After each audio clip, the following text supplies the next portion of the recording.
बेगमगंज से हमारे संवाददाता शरद शर्मा की रिपोर्ट। फरसी रोड पर हुई चोरी, दुकान से 18 पार्सल गायब।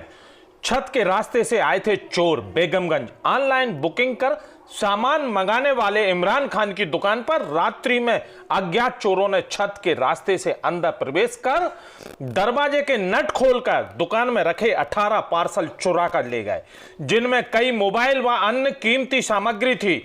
सुबह जब दुकान खोलने पहुंचे, अंदर का नजारा देखकर समझ गए चोरों ने हाथ साफ कर दिया है, जिसकी तत्काल सूचना पुलिस को दी गई।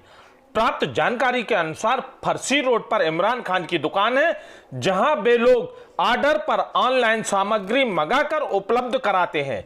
रात्रि में अज्ञात चोर मकान की छत के रास्ते से नीचे के सहारे नीचे उतरे और दुकान के पिछले दरवाजे के नट आदि खोलकर दुकान में प्रवेश कर गए और वहां रखी अन्य सामग्री के अलावा 18 पार्सल रखे मोबाइल आदि चुरा कर ले गए, जिसकी कीमत करीबन 50,000 से अधिक बताई जा रही है। घटना की रिपोर्ट थाने में की गई है। पुलिस अज्ञात चोरों की तलाश में जुट गई। रायसेन बेगमगंज से हमारे संवाददाता शरद शर्मा की रिपोर्ट।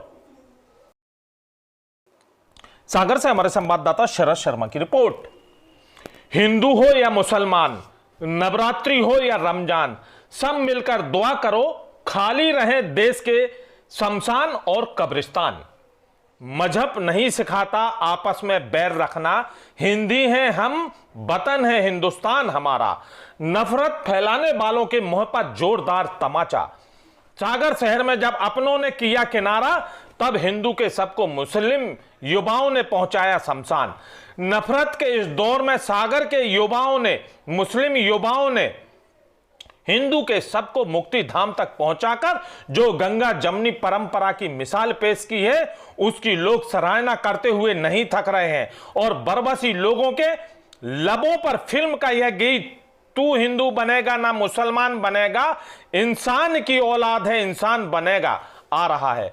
दरअसल सागर में बढ़ते कोरोना के देखते हुए लोग इस कदर डरे हुए हैं कि वह अपने पड़ोसियों की मदद करने से भी कतरा रहे हैं। ऐसा ही मामला रामपुरा बाट से सामने आया है, जहां पर एक उल्लास पालकर नाम के व्यक्ति की घर में कोरोना से मौत हो गई थी।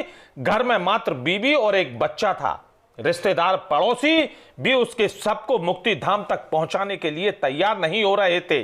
तब अल्लामा इकबाल के इस शेर को साकार करते हुए, मजहब नहीं सिखाता आपस में बैर रखना, हिंदी हैं हम, वतन हिंदुस्तान हमारा, जैसे ही कब्रिस्तान कमेटी के अध्यक्ष इरशाद खान फिरोज अंसारी को इसकी जानकारी मिली, तो वह कुछ मुस्लिम युवाओं को लेकर रामपुरा पहुंचे और पीपीई किट पहनकर सबको घर से उठाकर वाहन में रखकर मुक्ति धाम तक ले गए।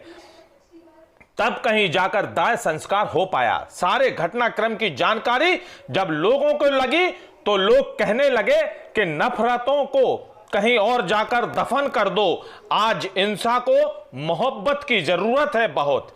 यही हमारे देश की गंगा जमुना परंपरा है, एक दूसरे के सुख दुख में शामिल होते हैं। सागर के युवाओं की यह पहल नफरत फैलाने वालों के लिए एक संदेश है, तुम्हारे नफरत फैलाने से हिंदू मुस्लिम कभी जुदा नहीं हो सकते। सागर से हमारे संवाददाता शरद शर्मा की स्पेशल रिपोर्ट। लड़के ने जो मृत हो गए हैं, शासन को सूचित करने के बाद हम लोगों ने उनको गाड़ी में पूरी किट पहन के और गाइडलाइन के हिसाब से उनको शमशान घाट पहुंचा दिया है। और आप सभी शहर की नागरिकों से भी अनुरोध है कि कोरोना जिस तरीके से पांव पसार रहा है शहर में, शासन पूरा उसमें एक्टिव है। आप लोगों से भी गुजारिश है कि भाई शासन की गाइडलाइन का पालन करें, अपनी सुरक्षा रखें।